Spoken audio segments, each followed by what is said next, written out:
Good morning viewers, welcome back to my YouTube channel. आज की मेरे दिन की शुरुआत 6:26 पे हुई थी और निकल चुकी हूँ मैं अपनी मॉर्निंग वॉक के लिए। आप देख सकते हैं रास्ते में मेरी मुलाकात एक कली से हुई। बहुत ही प्यारी सी लग रही थी वो। फिर मेरी नज़र एक फ्लावर पे पड़ी। आपको पता है इस फ्लावर को यहाँ तक पहुँचने में कितनी सारी चुनौतियों का सामना करना पड़ा है। बिल्कुल एक स्टूडेंट की तरह हमारा जीवन भी इन्हीं चुनौतियों से भरा है। अब हो चुका है 7 और मैं स्टार्ट कर रही हूँ अपना पहला स्टडी स्लॉट। यहाँ मैं इंग्लिश पढ़ रही हूँ। इंग्लिश में मैं वोकैब पढ़ रही हूँ। वोकैब याद करने का मेरा क्या तरीका है, अगर आप जानना चाहते हैं तो मुझे कमेंट सेक्शन में ज़रूर बताइएगा। मैं चीज़ें शेयर करूँगी जिससे वोकैब लंबे समय तक याद रहेगी और हम एग्ज़ाम में ईज़िली कर पाएंगे। आप देख सकते हैं मैं कितने ध्यान से पढ़ रही हूँ। इसके बाद मैं कोशिश करूँगी कि मैं थोड़ा सा ग्रामर करूँ ताकि मुझे इंग्लिश में मैं अच्छा मार्क्स स्कोर कर सकूँ। और मैं यहाँ कितने मन से पढ़ रही हूँ।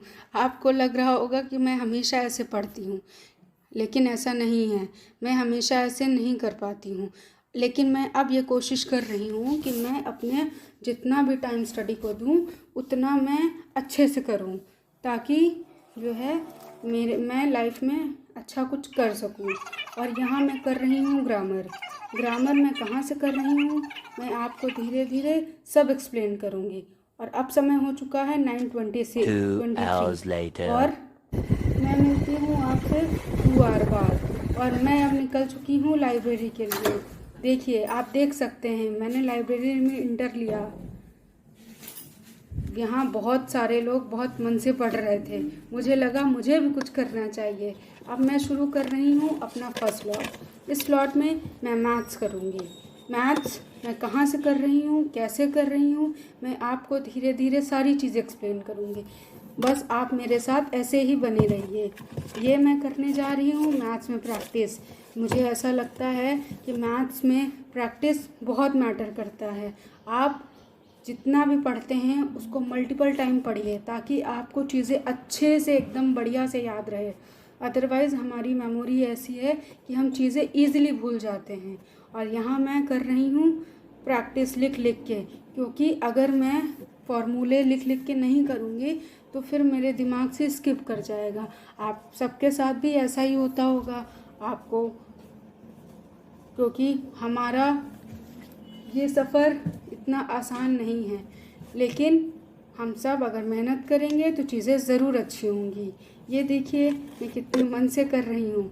आपको भी ऐसे ही करना होगा। ये मैं हमेशा नहीं कर पाती हूँ, लेकिन मैं अब ये चीज़ कोशिश कर रही हूँ जैसा कि मैंने पहले आपसे बता रखा है कि मैं जितना भी पढ़ाई अपनी करूँ उतना अच्छे से करूँ, क्योंकि पढ़ाई को हमेशा क्वालिटेटिव करना चाहिए, क्वांटिटेटिव नहीं, क्योंकि वही चीज़ें मुझे हमेशा याद आती हैं। अब देखिए समय हो रहा है 3:45 और मैं यहाँ शुरू करूँगी अपनी स्टडी का थर्ड स्लॉट। यहाँ मैं करने वाली हूँ हिंदी जनरली लोग हिंदी और रीजनिंग दो ऐसे सब्जेक्ट हैं जिस पे ज़्यादा ध्यान नहीं देते हैं, लेकिन मुझे ऐसा लगता है कि हिंदी और रीजनिंग दो ऐसे सब्जेक्ट हैं जिनको हम कम समय में अच्छा प्रिपेयर कर सकते हैं और अपने एग्ज़ाम से अपने मार्क्स इंक्रीज़ कर सकते हैं।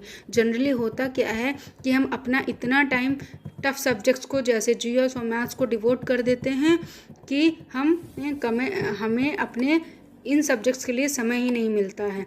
और होता क्या है कि हम इन सब्जेक्ट्स को कर ही नहीं पाते हैं। एक्चुअली जीएस ऐसा सब्जेक्ट है जिसे हम कभी गेस कर ही नहीं सकते हैं कि क्वेश्चंस कहाँ से आएंगे, और मैथ्स भी टफ आता है तो आता है, नहीं आता है तो फिर मुझे छोड़ना पड़ता है। इसलिए मैं कोशिश कर रही हूँ कि मैं सारे सब्जेक्ट को साथ लेके चलूँ। और यहाँ मेरा स्टडी स्लॉट कंप्लीट हो गया है और यहाँ मैं निकल चुकी हूँ अपने घर 11 नंबर की बस से, क्योंकि लाइब्रेरी मेरे घर के पास में ही, इसलिए मैं पैदल ही आती जाती हूँ। सबको दुर्गा अष्टमी की हार्दिक शुभकामनाएं। और यहाँ हो रहा है हवन। ओम विच्चे काव्यदा जित्यम नमस्ते मंत्र रूपिणी ओम धाम धीम All the धूम best उदते viewers. पत्नी भावीम Okay, वावागे bye Om Dham bye. धीम Don't धूम forget to like, share, and subscribe to my YouTube channel. Bye bye. Take care.